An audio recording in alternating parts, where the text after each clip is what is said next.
Well, the New South Wales government has a massive task on its hands. In fact, this is a problem that is nationwide. It is housing. The Premier Chris Minns joined the Prime Minister in Sydney yesterday, and there was a new social housing project unveiled. Joining me now is New South Wales Housing Minister Rose Jackson. Rose, great to see you once again. We know this is just a tiny piece of the puzzle. I like to check in with you regularly because day after day there are stories about how the housing crisis is affecting people in their everyday lives.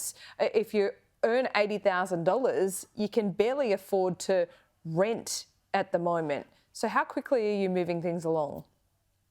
Yeah, I mean, you're absolutely right, Laura. I mean, we're moving as quickly as we can. I remember, years ago in Sydney, the conversation was always, how am I going to be able to afford to buy a house and live here? Now, that same conversation is, how can I even afford my rent? And, we do know that there are tens of thousands of working people with good, solid, full-time jobs who just cannot afford to live in our city. And that's a huge problem. It's a huge problem for our diversity, for our economic strength, our social cohesion.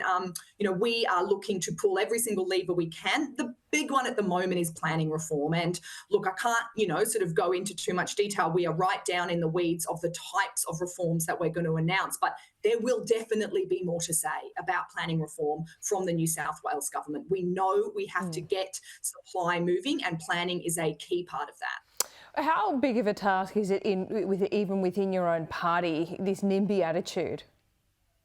Look, to be honest, I actually don't find it a particularly big challenge at all. I mean, certainly at the local level, you do still bump up against individuals and some local governments and some representatives, who sort of say, no, our area, we've done enough. The character can't support more housing. You do still come up against that. But the conversation's changing, and it's changing because so many younger people cannot find affordable places to live, and they're pushing back and they're saying, no, we want more density around train stations. Yeah, we want infrastructure and amenity too. We want parks, we want cafes, we want schools for our kids, but they're really speaking up and they're changing the political conversation. And I think that's a fantastic thing. And I'm hearing their voices and their stories a lot more than I'm hearing people saying, no, we don't want more housing. I spoke to the Premier at a Property Council event last week, and, he is very gung-ho in getting some of this done and as quickly as possible.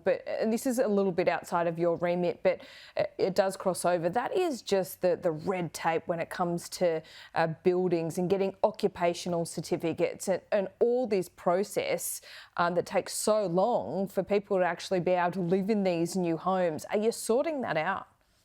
Yeah, we are. I mean, you're absolutely right. This is sort of outside my portfolio planning. It's coming right from the top. Like, the Premier himself could not be more determined to get this moving. He is having weekly regular meetings with senior officials from departments like planning to try and make sure that these things are moving. I mean, look, the bureaucracy can be a bit slow. I mean, it's an old joke, but it's true. We have found it to be challenging to sort of overcome some of those things. But Chris himself, the Premier himself, is so determined to make sure that Sydney is a place where, young families can live and afford to raise their family. And, he has been so clear to myself, to the Planning Minister, to everyone in government, that it's a priority. Is this filtering down to like the public service? I'm thinking the building commissioner, those that oversee these planning approvals, the councils, all that kind of thing, because they don't seem to have the same urgency that you do, quite frankly. It is filtering down into the public servants. So certainly the officials that I talk to understand how much of a priority housing is for the government.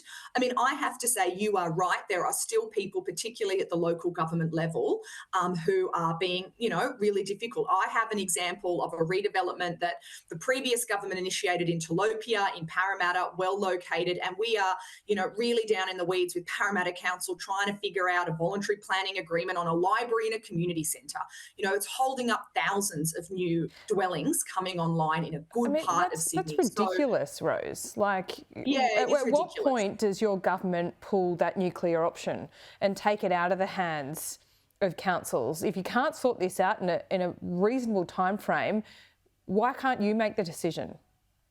Look, I mean, that is something that's on the table. On that particular development, I'm calling in, the council and the private developer who's partnering with that and saying, look, we need to sort this out using, that sort of authority of government to say, no, what, the barriers need to be overcome.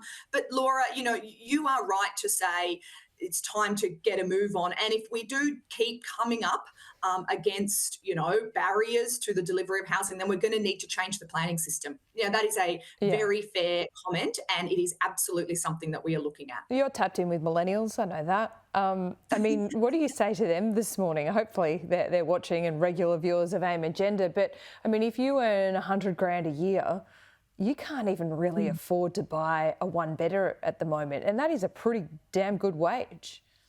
Yeah, absolutely. I mean, what I say is we hear you, we see you, aware of the leadership of the new government is of the generation who are experiencing exactly the same struggles. And, your voices are coming through loud and clear. And, there have been things that we've already done. We have already initiated planning reform, and there will be more things that we do. This is a regular and top priority topic of conversation. I mean, but in the meantime, the grim reality, or maybe it's not so grim, that you probably need to live with your parents well into your 30s.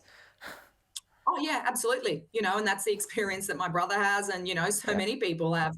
They're living with their parents, they're living in share houses way beyond, what people in other generations experience. They can't break out, get their own home, start their own family. As I said, it's not just crappy for them as individuals, it's crappy for us as a society. It's dragging on our economic growth, it's dragging on our social cohesion and our community vibrancy. So there are a lot of reasons at the individual level and at the social level why we need to get this moving. All right, Rose, let's talk often, and we will follow you up. See you soon.